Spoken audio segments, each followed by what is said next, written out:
মালপোয়া বাংলার একটি ঐতিহ্যবাহী খাবার। এটি একটি জুসি সুগারি খাবার।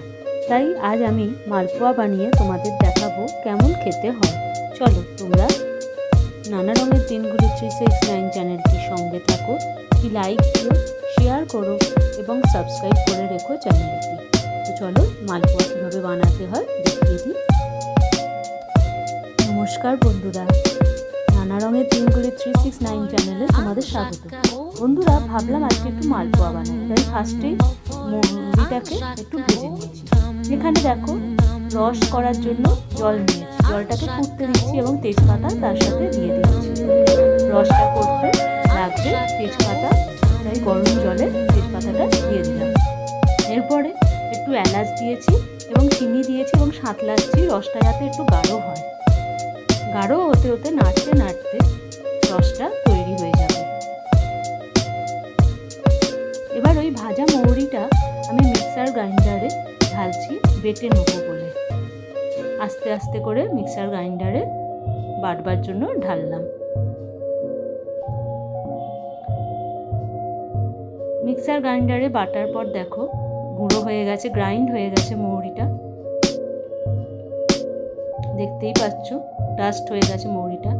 এরপর মালপোয়ার ব্যাটারটা বানাচ্ছি, যেটাতে সুজি দিয়েছি, দুধ দিয়েছি। এবার ভাজা মৌরি গুঁড়োটা দিয়ে ব্যাটারটা ভালো করে স্ম্যাশ করতে হবে, ভালো করে ব্লেন্ড করতে হবে।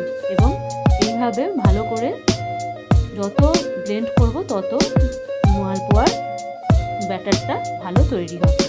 কেকে যেমন ব্যাটার তৈরি হয় এটাতেও সেরকম। এবং 1 ঘন্টা রেখে দেবো। এবার মালপোয়ার জন্য প্রিপারেশনটা শুরু করে দিলাম। কড়াইতে নিয়েছি সাদা তেল, মালপোয়াটা ভাজবো বলে। সাদা তেলটা গ্যাস চালিয়ে গরম করতে দিলাম।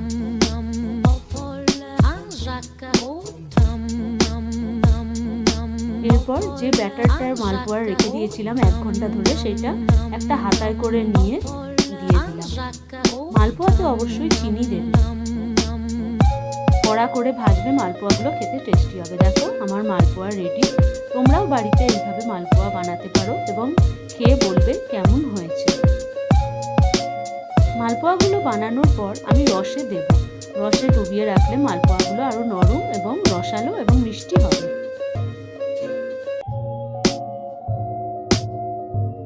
নানা রঙের দিনগুলি 369 চ্যানেলটি তোমাদের যদি ভালো লেগে থাকে তাহলে লাইক করো, শেয়ার করো এবং সাবস্ক্রাইব করো চ্যানেলটি।